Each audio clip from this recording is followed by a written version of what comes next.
The phone camera flashes 3 times before Kendall Roy sees it. His breath catches mid-sentence. The wine glass in his hand trembles, red liquid swirling against crystal edges. Across the white tablecloth, the woman in the wheelchair goes still, her spine straightening like a blade being unsheathed. The laughter behind them isn't friendly. It's the kind that cuts. 2 men lean back in their chairs, phones raised, mouths twisted with something ugly. Kendall's stomach drops. The chandeliers above blur into gold smears as heat crawls up his neck. This wasn't a date. This was a setup. Sienna Vale's eyes lock onto the camera first. Her jaw clenches, the elegant fingers resting on her armrest curl into fists. She's been here before, in rooms where strangers recorded her existence like a punchline. But tonight, something's different. Tonight, she's done staying quiet. Kendall turns fully now, the weight of humiliation pressing down on his shoulders. His hands, rough from years of scrubbing floors and stacking chairs, flatten against the table. The men behind him don't stop. One nudges the other, whispering something that makes them both grin wider. Hi viewers, kindly tell us where you're watching from and what time it is. The restaurant hums with low conversation. Silver forks scrape porcelain. Ice clinks in expensive glasses. But at their table, silence thickens like smoke. Kendall's mind races backward to his co-workers convincing him to get out there after years alone, to their insistent voices pushing him toward tonight, to their faces when he finally agreed, eyes glinting with something he'd mistaken for encouragement. Sienna's voice cuts through the fog. Low, controlled, dangerous. Kendall, his name in her mouth, sounds like a warning and a lifeline at once. He meets her gaze. There's no pity there, only recognition. The kind that passes between people who've both been made small by the world's cruelty. Her red dress catches the light as she shifts forward slightly, wheelchair wheels barely whispering against marble floors. Behind them, one of the men mutters, "Bro, this is gold." The other laughs, and the sound scrapes against Kendall's eardrums like nails on concrete. His daughter, Zari, flashes through his mind, her gap-toothed smile, her trust that her daddy could fix anything. What would she think if she saw him now, frozen in a restaurant he could never afford, while strangers turned his loneliness into entertainment? Sienna lifts her phone with deliberate slowness. The movement makes the men pause. She angles the screen toward them, and her expression transforms into something arctic. When she speaks again, her voice carries across 3 tables. Say that again. It's not a request. I want HR, the board, and the public to see exactly how Valetech's employees behave. The word, Valetech, hits Kendall like a physical blow. His vision tunnels. That company, the one that destroyed him 6 years ago when a manager's accusation ended his career overnight. The one that left him scrambling for night shifts and day jobs, drowning in debt and grief after his wife passed. His lips part, but no sound comes. The men's faces drain of color. One drops his phone. But before either of them spoke, one truth would flip the entire restaurant upside down. What part of this moment hit you hardest? Drop a comment below, and if you're new here, hit that subscribe button, because this story is just getting started. Kendall's hands shake as he grips the steering wheel, 3 hours before the date. The vinyl seat of his decade-old sedan groans when he shifts. Street lights flicker on as dust settles over Briarview City, painting the sky in shades of rust and bruised purple. He checks his reflection in the rear-view mirror, the white button-down he ironed twice, the close shave that nicked his jaw, the eyes that haven't looked hopeful in years. His co-worker Marcus had clapped him on the back that morning at the restaurant. "Man, you deserve this. She's gonna love you." The words felt warm then. Now they sit cold in his gut. Zari's drawing crinkles in his shirt pocket. She'd pressed it into his palm before he left their apartment. A crayon sketch of 2 stick figures holding hands under a yellow sun. "You and your new friend, Daddy," she'd whispered, her voice carrying that 8-year-old certainty that grown-ups could be happy if they just tried hard enough. Kendall had kissed her forehead, tasting the strawberry shampoo in her coils, and promised to tell her everything tomorrow. The night shift at Morrison Tech had ended 4 hours ago. His knees still ached from kneeling to scrub baseboards in executive offices. The same offices he used to walk through in tailored suits, back when people called him Mr. Royce instead of the cleaning guy. That was before Garrett Shun, his former manager, filed the complaint. False accusations wrapped in corporate language. Inappropriate conduct. Threatening behavior. Words that stuck like tar, impossible to scrape off even after the case went nowhere. No charges filed, but no job returned either. His reputation bled out in whispered break room conversations and deleted LinkedIn connections. His wife Amara had held him through those first brutal months. Her hands cool against his fever-hot shame, grounding him when panic made his chest tight. Then the headaches started. The diagnosis came fast, too fast. Glioblastoma. 6 months, they'd said. She lasted 4. Zari was barely 3, too young to understand why Mommy stopped waking up. Kendall blinks hard, forcing the memories back. The restaurant address glows on his phone screen. Luminare, the kind of place where entrees cost more than his weekly grocery budget. Marcus and Jerome had insisted on covering his meal. Our treat, brother. You've earned a night out. Their generosity had made him tear up in the break room, surrounded by mop buckets and industrial cleaners. He'd almost said no. Almost stayed home with Zari and watched cartoons until she fell asleep against his shoulder. But loneliness is a weight that gets heavier every year. And maybe, just maybe, Marcus was right. Maybe he did deserve something good. The parking garage swallows his car. Concrete pillars stretch like ribs around fluorescent lights. His dress shoes, the only pair without scuffs, click against the pavement as he walks toward the elevator. His reflection in the polished doors shows a man trying to stand tall, try to believe this night could be different. What Kendall didn't know was that the people who pushed him to have fun had never intended for him to feel joy at all. The hostess leads Kendall through a forest of white tablecloths and murmured conversations. Crystal chandeliers hang like frozen waterfalls overhead, throwing fractured light across dark mahogany walls. Every surface gleams. Every guest looks polished. Women in silk dresses that probably cost more than his rent.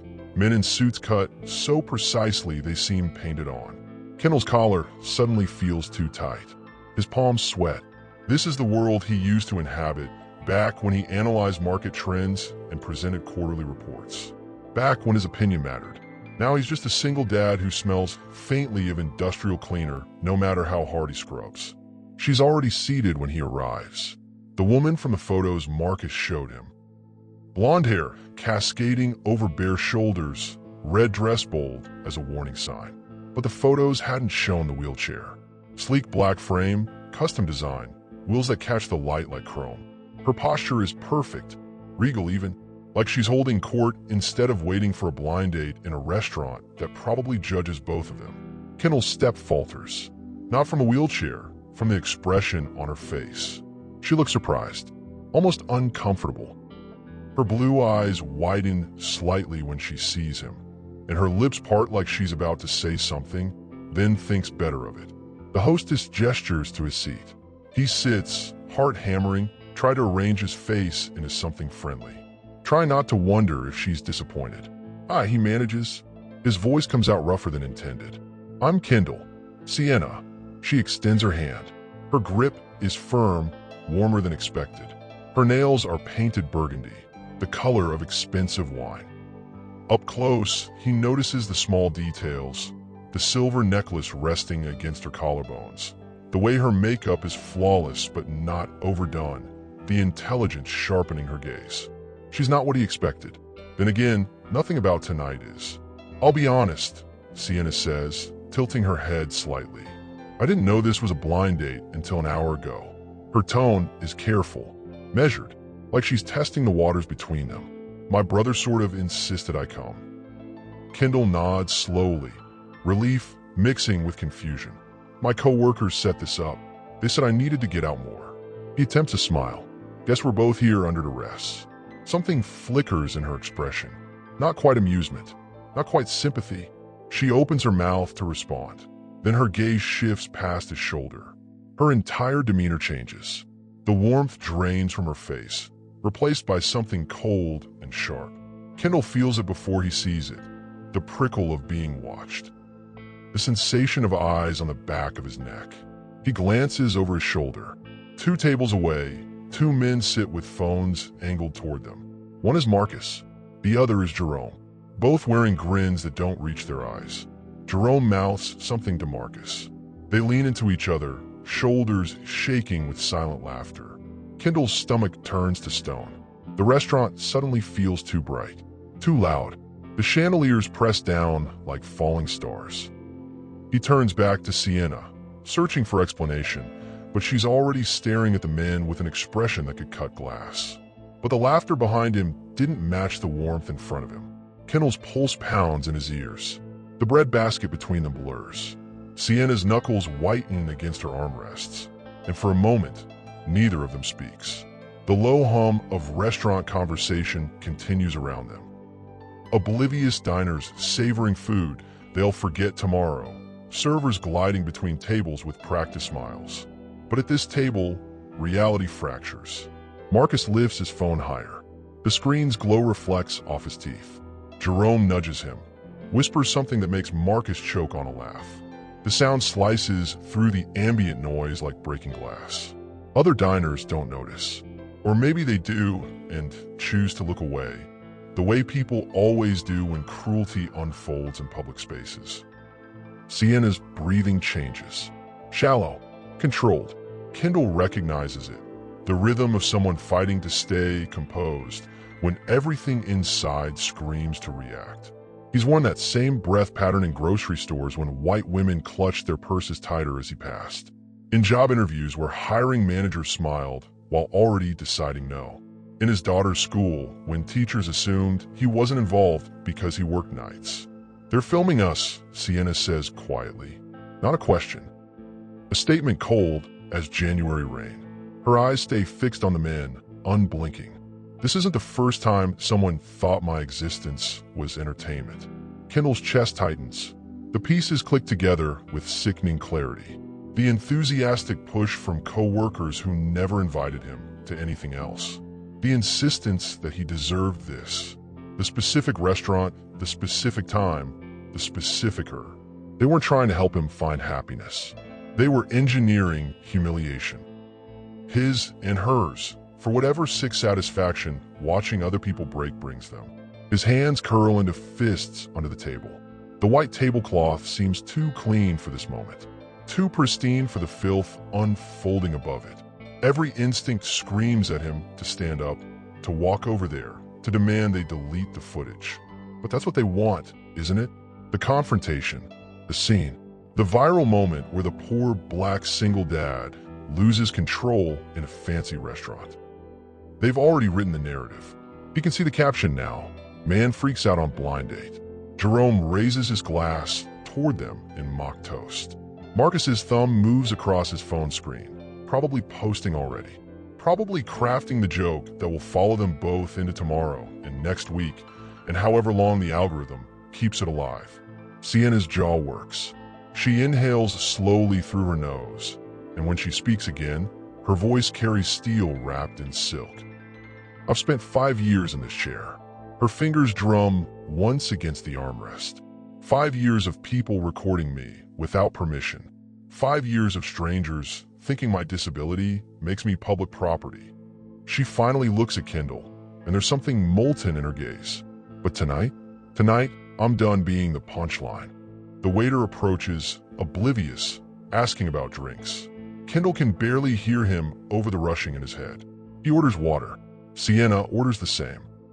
The waiter retreats, and the space between them fills with unspoken understanding. Two people who've been made small in different ways, sitting across from each other while strangers try to make them smaller still. Marcus's laughter rises again, louder this time, performative, the kind meant to be heard. Kendall's vision tunnels. The restaurant tilts. His daughter's drawing crinkles in his pocket, that crayon sun, those stick figures holding hands. What would Zari think if she knew her daddy had been set up like this? That the men he worked beside, the ones he covered shifts for, the ones he helped close the restaurant every night, they thought this was funny? He starts to stand. His chair scrapes against marble. Every muscle in his body coils tight, ready to cross the space between tables, ready to. Sienna's hand shoots out, fingers circling his wrist. Her grip surprises him, strong, anchoring.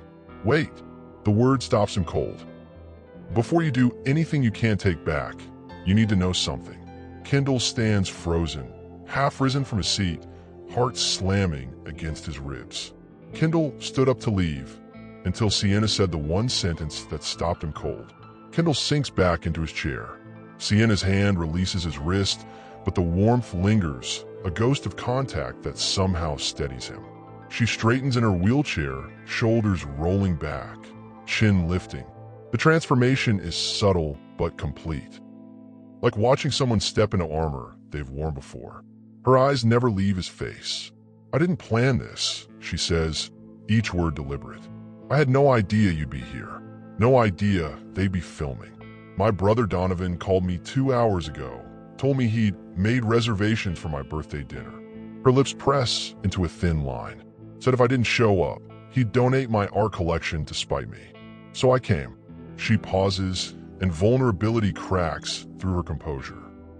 "I've been manipulated before, Kendall, by family, by strangers, by people who think a wheelchair makes me easy to control." Kendall's anger shifts, expanding to include whoever this brother is. Birthday dinner. The detail lands heavy. They'd weaponized her birthday, turned what should have been celebration into this. The men filming us. Sienna's gaze flicks past him briefly, then returns. "I heard them when I arrived. Heard them laughing about setting up the charity case with the cripple." The slur sits ugly in her mouth, a word she's repeating but doesn't own. "They didn't know I was already here. Didn't know I'd hear everything." The restaurant noise fades to static. Kendall's throat closes. Charity case. The term Marcus used last month when Kendall couldn't afford the staff holiday dinner. "Don't worry, man. We got you covered. Consider it charity." He'd laughed when he said it, and Kendall had laughed too, swallowing the shame because what else could he do? "They mocked you before I even sat down," Sienna continues. Her voice drops lower, intimate despite the public setting. "Talked about how you'd be so grateful for any woman's attention that you wouldn't notice the setup. How desperate single dads are easy targets." Her fingers trace the edge of her wine glass. "And they mocked me for being broken, for thinking anyone could want me without pity being involved." The words hit like body blows. Kendall's vision swims. Every kind gesture from Marcus and Jerome reframes itself. The free meals, the encouraging words, the brotherly advice. All of it bait. All of it building toward this moment where they could watch two people they deemed lesser squirm for their amusement. Behind them, Jerome's voice rises. "Yo, you think he's figured it out yet?" More laughter. A phone camera clicks. Sienna's expression hardens into something lethal. She reaches into the small purse attached to her wheelchair, pulls out her phone. Her thumbs move across the screen with practiced speed. When she looks up, there's calculation in her eyes, the kind that comes from surviving rooms full of people who underestimated her. "Here's what they don't know," she says, leaning forward slightly. The candlelight catches the angles of her face. "I'm not just some random woman they picked to humiliate. I'm Sienna Vale." She watches his face, waiting for recognition. When none comes immediately, she clarifies. "My father is Richard Vale, CEO of Vale Tech." The name detonates in Kendall's chest. Vale Tech, the company that fired him. The company whose HR department ignored his appeals, whose legal team buried his complaints, whose polished PR machine erased him from their narrative so completely he might as well have never existed. He'd scrubbed their office floors for 2 years now, invisible in his janitorial uniform, cleaning the desks of people who'd once been his colleagues. His mouth opens, closes. No sound emerges. Sienna nods slowly, reading his reaction. "I see you know the name." Her voice gentles slightly. "I don't work there anymore. Haven't in 3 years. Not since the accident. But I'm still the sole heir. Still on the board. Still have access to every HR file and employment record." She pauses, letting that sink in, including termination records. The implications cascade through Kendall's mind. She could access his file, could see what Gerritsen wrote, could verify the truth he's been shouting into the void for 6 years. Jerome's voice cuts through again. Best content of the week, I swear. Sienna's jaw clenches. She angles her phone toward the men's table, taps the screen once. The recording light blinks red. When she speaks next, her voice carries. Loud enough for nearby tables to hear, clear enough that her phone's microphone won't miss a syllable. Excuse me, gentlemen. Would you mind repeating what you just said? I want HR, the board, and the public to see exactly how Veil Tech has contracted employees behave when they think no one important is watching. The effect is immediate. Marcus's smile freezes. Jerome's phone drops to the table with a clatter. The color drains from both their faces like water from a broken dam. Nearby diners turn, attention caught by Sienna's projection, by the sudden shift in atmospheric pressure. If you work for Marcus stammers. My family owns the company you're contracted through. Sienna cuts him off, voice icy. Morrison Facilities Management. The vendor Veil Tech uses for custodial and food service staffing. She tilts her head, smile sharp as broken glass. I'm assuming your supervisors would love to see what you do on your off hours. Then she tells him her full name, and Kendall's pass slams back into the room like a ghost. Marcus's phone slips from his hand. The device hits the table edge, bounces once, then clatters to the marble floor. The screen cracks, a spiderweb spreading across glass. Neither he nor Jerome move to pick it up. Their eyes lock on Sienna like prey, realizing the predator was there all along. The restaurant's ambient noise continues around them. Forks scraping plates, wine being poured, low conversations about stock portfolios and vacation homes. But their table exists in a vacuum of sudden, crushing silence. Kendall's brain struggles to process. Veil Tech heiress. The words don't fit together with the woman sitting across from him. The one who'd gripped his wrist with understanding, who'd spoken about humiliation like she knew its taste. But her posture has shifted completely now. She sits taller, chin angled with the kind of authority that comes from boardrooms and generational wealth. The red dress isn't just bold anymore, it's war paint. Sienna Veil, Jerome whispers, and the name comes out strangled. His hand fumbles for his phone, fingers shaking as he swipes frantically. Deleting evidence, probably. Kendall watches the panic spread across both their faces like spilled ink. Sienna's thumb hovers over her phone screen. The recording indicator still blinks red. She angles it deliberately, so both men can see they're being filmed now. Their reactions, their fear, their scrambling attempts to undo what's already done. I believe you were saying something about content, she says, voice carrying across 3 tables. About this being the best of the week? A woman in pearls 2 tables overturns to watch. Then her husband, then the couple beside them. Attention ripples outward like stones dropped in still water. Kendall feels it, the shift from private humiliation to public spectacle. But this time, the power has reversed. Marcus stands abruptly. His chair scrapes loud enough to make nearby diners flinch. Miss Veil, we weren't. The words tangle in his mouth. Sweat beads on his forehead, despite the restaurant's perfect climate control. It was just a joke. We were just messing around. A joke, Sienna repeats flatly. Her eyes could freeze oceans. Secretly filming 2 people without consent for your entertainment is a joke. She tilts her head, and the movement is predatory, setting up an elaborate scheme to humiliate a single father and a disabled woman. That's comedy to you? Jerome opens his mouth, but nothing emerges. His face has gone gray. The kind of gray that comes when consequences materialize after years of behaving like actions don't matter. Kendall's hands rest flat on the table. His heartbeat has slowed from panic sprint to steady march. Something is shifting inside him, the shame burning away, replaced by something colder and sharper. These men had laughed at his poverty, at his grief, at the daughter he worked 3 jobs to feed. They'd turned his loneliness into ammunition. Sienna swipes her phone screen. Morrison Facilities Management has a contract clause about employee conduct reflecting on Veiltecha's reputation. Her voice drops to conversational level, but every word lands like a gavel. Section 12, paragraph 4. I wrote that clause 3 years ago after an incident involving contracted security staff. She looks up, meeting Marcus's eyes. It includes social media conduct, harassment, filming without consent. All grounds for immediate termination and breach of vendor agreement.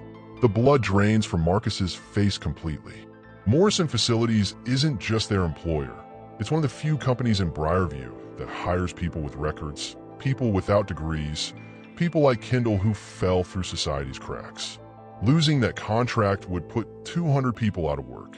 We'll delete everything, Marcus says quickly, desperately. Right now? Look. He grabs his cracked phone from the floor, fingers flying across the screen. See? Gone. Deleted. It never happened. Sienna's expression doesn't change. Except it did happen, and I have my own recording. And so do several other diners who've started filming since I raised my voice. She gestures vaguely at the room. Kendall glances around. At least 4 phones are pointed their direction now, including one held by a teenager whose eyes are wide with the thrill of witnessing drama. Jerome tries next. Please, Miss Vale. We got families. Bills. We didn't mean nothing by it. His voice cracks on the last word. You didn't mean nothing, Sienna echoes. Double negative. So you did mean something. She leans forward slightly, and her wheelchair's sleek frame catches the chandelier light. You meant to hurt. You meant to mock. You meant to make yourselves feel bigger by making others feel small. Her voice hardens. And now you're experiencing what it feels like when someone bigger notices. Kendall watches Marcus's face crumble, watches Jerome's hand shake, and he feels nothing. No satisfaction, no vindication, just exhaustion. These men had seemed so large in his life. Co-workers whose approval he'd sought, whose acceptance he'd craved, because loneliness makes you grateful for crumbs. Now they look small, desperate, human in the worst ways. Sienna's eyes flick to Kendall. There's a question in her gaze, silent permission being asked. What happens next is partially his call, his humiliation, his choice. The restaurant holds its breath. Marcus and Jerome stand frozen between tables, caught in the spotlight of collective attention. Somewhere in the kitchen, dishes clatter. A cork pops at the bar. Life continues everywhere except here, in this moment suspended like amber. That's when the men realized they hadn't been filming a joke. They've been filming their own downfall. Kendall stands. The movement is slow, deliberate. His chair doesn't scrape. He lifts it slightly, sets it back with control. Every eye in their section of the restaurant tracks him as he steps around the table. His dress shoes click against marble. 1 step, 2, 3. The distance between tables feels vast and intimate at once. Marcus and Jerome watch him approach like condemned men watching the gallows approach. He stops an arm's length away. Close enough to see the sweat staining Marcus's collar. Close enough to smell Jerome's cologne mixing with fear. Neither man meets his eyes now. They study the floor, the walls, anywhere but his face. You know what's funny? Kendall's voice comes out quiet, steady, the kind of quiet that makes people lean in to hear. I've spent 6 years thinking I was the problem, thinking maybe Garrett Shun was right to accuse me. Maybe I did something wrong without realizing. Maybe I deserved to lose everything. He pauses, letting the words settle. You know what that does to a man? Wondering if he's the villain in his own story? Marcus shifts his weight, opens his mouth. Kendall raises one hand, not threatening, just stopping, and Marcus closes it again. I covered your shift last month when your kid got sick. Kendall continues, looking at Marcus. Worked 16 hours straight so you wouldn't lose pay. Remember? He doesn't wait for an answer. And Jerome, I taught you how to use the floor buffer. Spent 2 hours after my shift ended because you said you needed the job and couldn't afford to mess it up. Jerome's jaw works. His eyes glisten, but nothing falls. I thought we were friends, Kendall says simply, or at least friendly. People who looked out for each other because the work is hard and the pay is bad and life is easier when you're not alone in it. He exhales slowly through his nose. But you never saw me. You saw a charity case. Someone safe to mock because I was already down. The teenager filming lowers her phone slightly. Even she seems to recognize this isn't entertainment anymore. It's witness. I could yell, Kendall says. Could make a scene. Could give you the reaction you wanted for your video. He shakes his head once. But I'm tired. Tired of being angry. Tired of being humiliated. Tired of letting people who don't care about me take up space in my head. He turns slightly, including Sienna in his eyeline. She watches him with something like respect warming her features. So here's what's going to happen, Kendall says, turning back to the men. His voice doesn't rise, but it fills the space. You're going to apologize. To both of us. A real apology. Not the kind where you're sorry you got caught, but sorry for what you did. And then you're going to leave. Marcus's throat bobs. Kendall, man, I hope whatever you got out of this was worth losing your jobs, Kendall says, cutting him off. The words are final. A door closing. Sienna's voice joins his, carrying across the restaurant with aristocratic precision. And your severance. The 1-2 punch lands. Marcus staggers back a step like he's been physically struck. Jerome makes a sound, half gasp, half sob. The weight of consequence settles over them like wet concrete. Miss Vale, please. Marcus tries again. Sienna's expression could cut diamonds. You filmed me without consent. Mock my disability. Conspire to humiliate me on what was supposed to be my birthday dinner. She counts each offense on her fingers. You did this while employed by a vendor whose contract with my family's company explicitly prohibits such behavior. And you did it publicly, creating liability for Morrison, Vale Tech, and this restaurant. She lowers her hand. So no, I'm not interested in your excuses. A man in a suit approaches. Manager, based on the way he moves with authority but deference. He's been watching from the bar, Kendall realizes, calculating whether to intervene. Is there a problem here? The manager asks, directing the question to Sienna. These gentlemen were just leaving, Sienna says smoothly. After they apologize, the manager's eyes flick to Marcus and Jerome. His expression hardens. I think that's an excellent idea. It's not a suggestion. Marcus's shoulders slump. He looks at Kendall, really looks at him for maybe the first time ever. And something breaks in his face. I'm sorry, he says, and it sounds genuine only because defeat strips away pretense. You didn't deserve this. Neither of you did. He swallows hard. I got no excuse except I'm small and mean, and I thought it'd be funny to watch someone else hurt. Jerome nods miserably. I'm sorry too.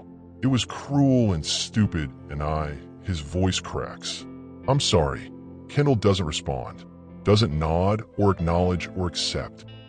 He just stands there, solid as stone, and lets their words fall into the silence between them. Your phones, Sienna says. Both men look confused. Unlock them and hand them to me. Now. They comply with shaking hands. Sienna takes each device, swipes through with practiced efficiency, deletes multiple files and apps, then hands them back. I've removed everything from tonight. Screenshots, uploads, drafts. If anything surfaces later, I'll know it came from one of you. Her smile is razor thin, and then my legal team gets involved. The manager gestures toward the exit. Gentlemen, if you would. Marcus and Jerome move toward the door like men walking through water. Every step requires effort. The teenage girl films their departure. So do at least 3 other diners. This moment will live online within the hour. Not the version Marcus and Jerome planned, but the true one. The one where cruelty met consequence. The restaurant door closes behind them with a soft click. Applause starts at a corner table. Slow claps from an older black woman in elegant purple. It spreads. Not everyone joins in, but enough do that the sound fills the space where humiliation had been. Kendall feels it wash over him like sunlight after years of shade. Not vindication exactly. Something quieter. Something like dignity being handed back. But justice wasn't done yet, because someone else was about to get exposed. What moment made you want to stand up and cheer? Drop it in the comments below. Sienna's phone buzzes 3 times in rapid succession. She glances at the screen, and her expression shifts, jaw tightening, eyes going distant. Kendall sits back down across from her, legs suddenly unsteady now that adrenaline is fading. The restaurant slowly returns to normal around them. Conversations resume. Waiters glide between tables again. But at their table, tension still coils tight. "My brother," Sienna says quietly, angling her phone so Kendall can see the messages. "Donovan, heard you made a scene at Luminare Donovan." "Really? Threatening employees?" "Very classy Donovan. Dad's going to love hearing about this." Kendall's stomach drops. "He knows already?" "He probably set it up," Sienna says, fingers moving across her screen with angry precision. "Donovan's been trying to prove I'm unstable since the accident. Wants Dad to remove me from the board, redirect my inheritance into a trust he'd control." Her laugh is bitter. Having me blow up at a restaurant over a birthday prank would fit his narrative perfectly. The pieces click together. The men who filmed us. Probably connected to him somehow, Sienna finishes. She pulls up Marcus's employment file from her phone. Apparently she'd been serious about accessing HR records. Morrison Facilities was hired 6 months ago. The contract came through Donovan's division. Her finger traces the screen. He approved the vendor selection personally. Kendall leans forward. So he knew these men, or found men he could manipulate. Sienna's voice is cold with certainty. Donovan's good at that. Finding people who need something, money, opportunity, security, and leveraging it. She looks up, meeting Kendall's eyes. He probably promised them bonuses, protection, maybe even suggested they'd get promoted if they helped him prove his disabled sister was too emotional to handle board responsibilities. The cruelty of it steals Kendall's breath. Using people's desperation as weapons. Turning poverty and precarity into tools for family power plays. He'd been a pawn in a game he didn't know existed. "We need to tell someone," Kendall says. Sienna's smile is sharp. "Oh, I'm going to do better than tell." She opens her email app, attaches the video she'd recorded, and begins typing. "I'm sending this to every board member, to Dad, to our legal team and PR department, and I'm CCNG Morrison CEO." Her thumbs fly. By the time Donovan wakes up tomorrow, he's going to have questions he can't answer. Kendall watches her work. There's something magnetic about her focus. The way she transforms pain into action, humiliation into strategy. This is what power looks like, he realizes. Not the loud kind that needs to shout. The quiet kind that moves pieces on boards most people don't know they're playing on. Security appears.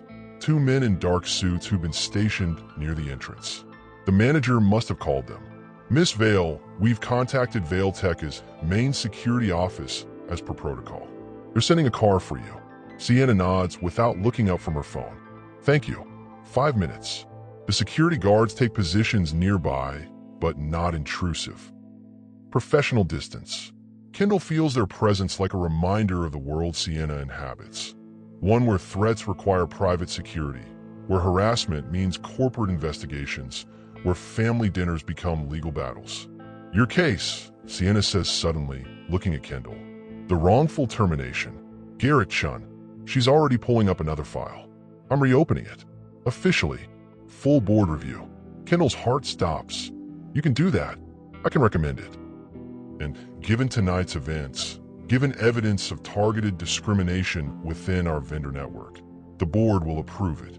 Her eyes soften slightly. "You deserved better 6 years ago. You deserve better now." The words hit harder than applause, harder than watching Marcus and Jerome expelled. Someone believes him.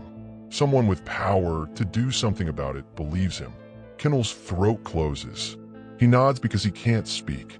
Sienna's phone buzzes again. This time she smirks. "Oh, this is good." She turns the screen toward him. An email response from Vale Tech's head of legal. Incident report. Vendor conduct violation received. Emergency board meeting scheduled 8 a.m. tomorrow. Donovan Vale summoned to attend. Morrison contract suspended pending investigation. Suspended, Kendall breathes. "That means 200 people out of work temporarily," Sienna says, and guilt flashes across her face. "I know, but if I let this slide, Donovan wins. He gets away with weaponizing vulnerable employees, and next time, he'll hurt someone else." She meets Kendall's eyes. Sometimes justice costs everyone something. The weight of collateral damage settles over both of them. Marcus and Jerome will lose their jobs. So will dozens of others who had nothing to do with tonight. Families will struggle. Bills will go unpaid. And Kendall knows that burden, has lived it for 6 years. But he also knows that systems don't change when people look away. What happens now, he asks. Now we finish our dinner, Sienna says, flagging down a waiter. And tomorrow, I confront my brother in front of the entire board. Her smile is grim. He won a scene. I'm going to give him one he'll never forget. The waiter approaches, professional smile in place despite having witnessed the entire confrontation. Are we ready to order? Kendall glances at the menu, prices that still make him wince, then at Sienna. She nods encouragement. It's on Vailtek's corporate card. Order whatever you want. He does. They both do. And for the first time all night, conversation flows naturally. Sienna talks about her art collection, abstract pieces that explore disability and perception. Kendall talks about Zari's drawings, her gap-toothed laugh, her dreams of being a veterinarian. They discover shared love of old jazz, shared frustration with public transportation, shared understanding of what it means to be underestimated. When dessert arrives, chocolate souffle that melts on the tongue like silk, Sienna raises her water glass. To unexpected allies, Kendall clinks his glass against hers. To people who see you, the restaurant has mostly emptied now. Late diners linger over final drinks. The teenager who'd filmed Everything Is Left probably already uploading edited clips with captions like "Rich girl destroys cruel pranksters." The story will spread. Tomorrow, Kendall might be recognizable. But tonight, he's just a man having dinner with someone who understands. The Vailtek car arrives, sleek black sedan with tinted windows. Security escorts Sienna out first, handling her wheelchair with practiced care. Kendall walks beside her into the cool night air. City lights reflect off wet pavement from earlier rain. The world smells clean. New. Thank you, Sienna says, and the corporate armor has dropped completely now. She's just tired, just human, for not leaving, for standing with me. Thank you for making them see us, Kendall replies. She smiles, genuine warmth breaking through exhaustion. Lunch this week? I'd like to meet Zari. And I have a friend who runs a nonprofit that helps people navigate wrongful termination cases. She owes me a favor. Hope flares in Kendall's chest. Not the desperate kind from earlier tonight. Something steadier. I'd like that. The car pulls away, red taillights disappearing into traffic. Kendall walks to his old sedan in the garage, keys jingling in his pocket. His phone shows 11 missed calls from Marcus. 2 from Jerome. Voicemails he'll never listen to. He deletes the notifications and opens his messages instead. 1 from Zari's babysitter. She's asleep. Sweet dreams about cats. Kendall smiles. Text back. Tell her daddy will have stories tomorrow. He drives home through quiet streets, windows down, night air cooling his face. The apartment is dark when he arrives, small, cramped, but home. Zari sleeps in her room, blankets tangled around her small body. Kendall adjusts them gently, kisses her forehead, and whispers, "Today was hard, baby girl. But I think tomorrow might be better." But the biggest confrontation was waiting for Sienna at home. The boardroom smells like leather and old money. 20 chairs circle a mahogany table so polished Sienna can see her reflection in it. Distorted, stretched, but present. She arrives 15 minutes early, wheelchair clicking across hardwood floors with purpose.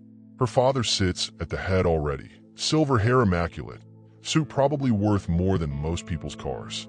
Richard Vale doesn't look up from the document spread before him, but his jaw tightens. That tells Sienna everything. Donovan enters at 8 sharp.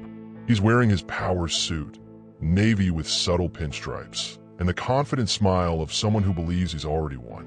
That smile falters when he sees Sienna positioned directly across from their father. Falters more when he notices the other board members filing in, expressions grim. "Sienna," Donovan says, voice carefully neutral. "Didn't expect you here. Emergency board meeting about vendor contract violations." She gestures to the empty chair beside her. Sit. You're the subject. The color drains from his face. Not completely. Donovan's too controlled for that, but enough. He sits stiffly, hands folding on the table. Already calculating. Already preparing defense strategies. Richard Vale clears his throat. The sound silences side conversations immediately. We're here because allegations were made last night regarding Morrison Facilities Management and potential employee misconduct. His eyes fix on Sienna. Care to explain? Sienna connects her phone to the room's display system. The video she'd recorded fills the wall-mounted screen. Marcus and Jerome laughing, their crude comments captured clearly, their panic when she'd revealed her identity. The board watches in silence. She pauses at key moments, lets the cruelty breathe. When the video ends, she faces Donovan directly. Morrison was hired through your division 6 months ago. You personally approved the contract. These men work for that vendor. And they attempted to film and humiliate me at a restaurant where you insisted I meet you for my birthday. Donovan spreads his hands. I had no idea they'd be there. This is coincidence. Is it? Sienna pulls up another file. Because I pulled your corporate emails this morning. Found correspondence with Morrison's district manager. Discussion of creating optics and documenting instability. Your words, Donovan. The boardroom erupts. Voices overlap. Demanding explanation, expressing outrage, asking clarifying questions. Richard Vale raises one hand and silence returns, but his expression has hardened. You want to explain these emails, son? Donovan's smile is gone completely now. It's being taken out of context. I was concerned about Sienna's mental state after the accident. The board has a responsibility to respect its members, interrupts Helen Park, the CFO. She's in her 60s, sharp as broken glass. Not surveil them. Not manufacture evidence of incompetence. Sienna leans forward. You set me up. Found employees desperate enough to follow instructions. Probably paid them bonuses. Certainly promised them protection if anything went wrong. Her voice stays level, cold. And you did it because you're terrified that Dad still trusts me more than you. That despite this chair, despite my instability, I'm still his first choice. The truth lands like a bomb. Richard Vale's expression doesn't change, but his knuckles whiten against the table edge. Around them, board members shift uncomfortably. Family dysfunction playing out in corporate spaces. Messy, ugly, real. Furthermore, Sienna continues, pulling up Kendall's file. 6 years ago, Vale Tech terminated an analyst named Kendall Royce after a manager filed false accusations. That manager, Garrett Shun, worked in Donovan's division. The termination was approved without proper investigation. And it turns out Garrett's still employed, recently promoted actually, despite multiple other complaints filed against him. She lets that sit. Lets the board absorb the pattern. Donovan protecting people who serve his interests, weaponizing HR processes, creating hostile environments. This isn't about one bad prank, Sienna says. This is systemic. This is my brother using company resources to destroy people he views as threats or obstacles. And it ends today. Donovan stands abruptly. You're twisting everything. You've been bitter since the accident. Sit down, Richard Vale says. His voice is quiet. Final. Donovan sits. The CEO looks at his daughter for a long moment. Something passes between them. Years of complicated love, disappointment, pride, grief. What are you asking for? Sienna doesn't hesitate. Full investigation into Morrison contract and Donovan's vendor relationships. Garrett Shun suspended pending review. Kendall Royce's case reopened with board oversight. And Donovan removed from any position where he controls hiring or termination decisions. The room holds its breath. This is more than business. This is family fracturing in real time. Richard Vale built this company from nothing. Both his children were supposed to inherit his legacy. Instead, he's watching one destroy the other. Approved, Richard says heavily. All of it. Donovan, you're reassigned to operations oversight. No HR authority. No vendor contracts. And you'll cooperate fully with the investigation or you're out completely. Donovan's face goes white, then red. Dad, you can't. I can. And if you're smart, you'll accept it quietly. Richard's expression is carved granite. You've embarrassed this company, exposed us to liability. And worse, you did it to hurt your sister. He pauses. I'm disappointed, doesn't begin to cover it. The meeting continues. Logistics discussed, timelines established, legal parameters outlined. But the heart of it is done. Sienna has won. Not through violence or screaming or drama. Through documentation. Through strategic revelation. Through refusing to stay small. 2 hours later, she wheels out of Vale Tech headquarters into afternoon sun. Her phone buzzes, a text from Kendall. Kendall, HR called. Reopening my case. They want to meet next week. Kendall, thank you doesn't feel like enough. Sienna smiles, types back. Meet me for coffee Friday. I'll bring someone I want you to meet. His response comes immediately. My daughter wants to meet you too. She drew you a picture. Something warm unfolds in Sienna's chest.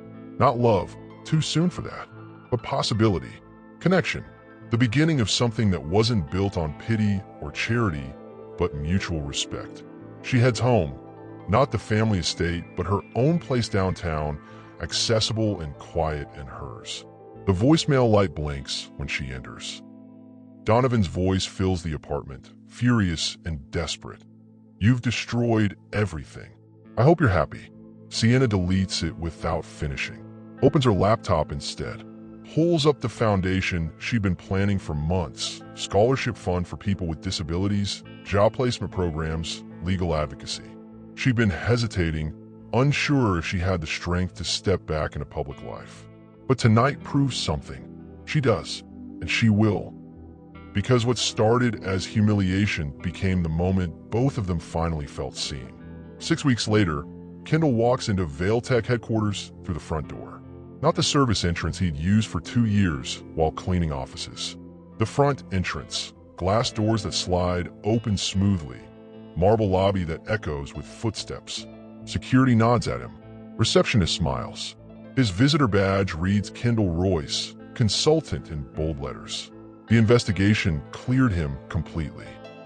More than cleared, vindicated. Garrett Chun had fabricated accusations after Kendall had reported discriminatory practices. 6 other employees came forward with similar stories once the board opened the investigation. Garrett was terminated. Kendall received back pay, formal apology, and an offer to consult on corporate culture reform. He'd accepted, not because he wants to return to the world that broke him, because he wants to help build something better. Sienna meets him in the conference room. Same one where she'd faced down her brother weeks ago. She's wearing deep blue today, hair pulled back, laptop open with presentation slides ready. Zari sits beside her, legs swinging, drawing on fancy company stationery. She'd insisted on coming, wanted to see where Miss Sienna works. Ready? Sienna asks. Kendall nods. Ready. They present together.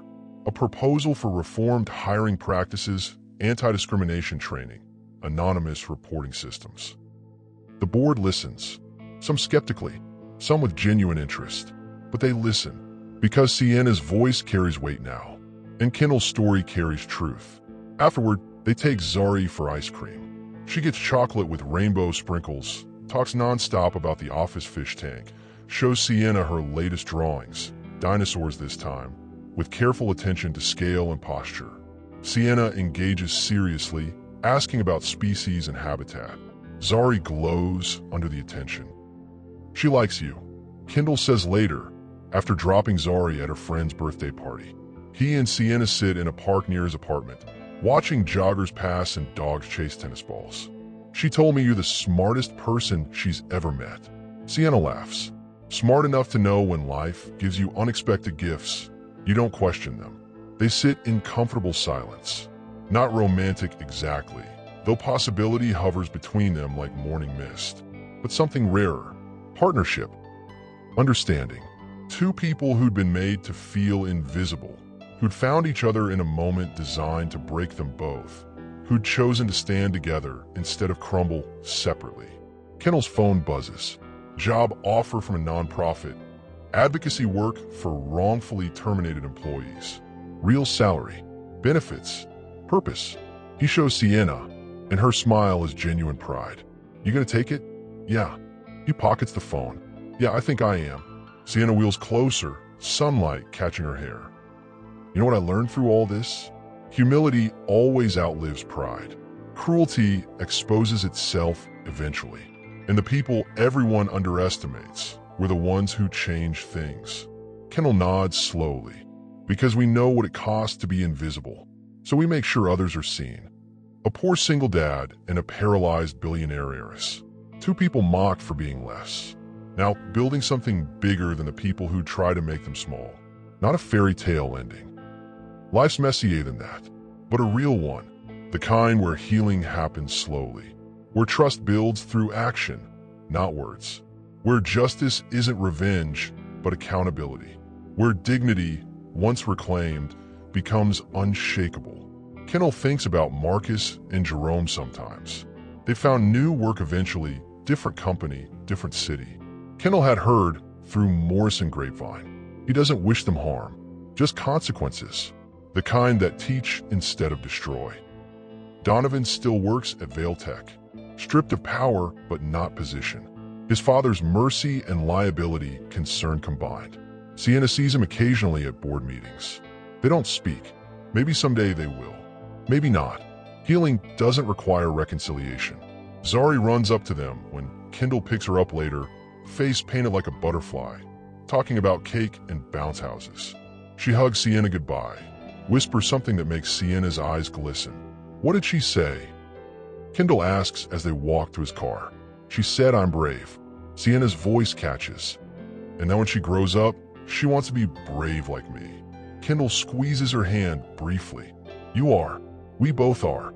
They part ways, Sienna to her downtown condo, Kendall to his small apartment, where Zari will fall asleep mid-sentence telling him about her day. Different worlds, different struggles, but connected now by shared experience and mutual respect. And sometimes that's enough. More than enough. It's everything. The story that began with cruelty in a restaurant ends here, in ordinary moments. In coffee meetings and consulting work. In children's laughter and hard-won peace. In two people who refused to stay broken. Who chose to heal. Who proved that quiet strength outlasts loud hate. That those the world tries hardest to diminish often shine brightest. If this story touched your heart, hit that like button and subscribe so you don't miss more stories that inspire and uplift. Drop a comment about which moment resonated most with you. Your words might be exactly what someone else needs to hear today. Share this with someone who needs a reminder that their dignity can never be taken, only temporarily hidden. Turn on notifications because every week we bring you stories of real people overcoming real challenges. Stories that prove kindness isn't weakness, that justice isn't always loud, but the people who've been knocked down often stand tallest. Thank you for being part of this community. Thank you for seeing others. Thank you for choosing to share light instead of darkness. Until next time, stay strong, stay kind, and remember, you are seen.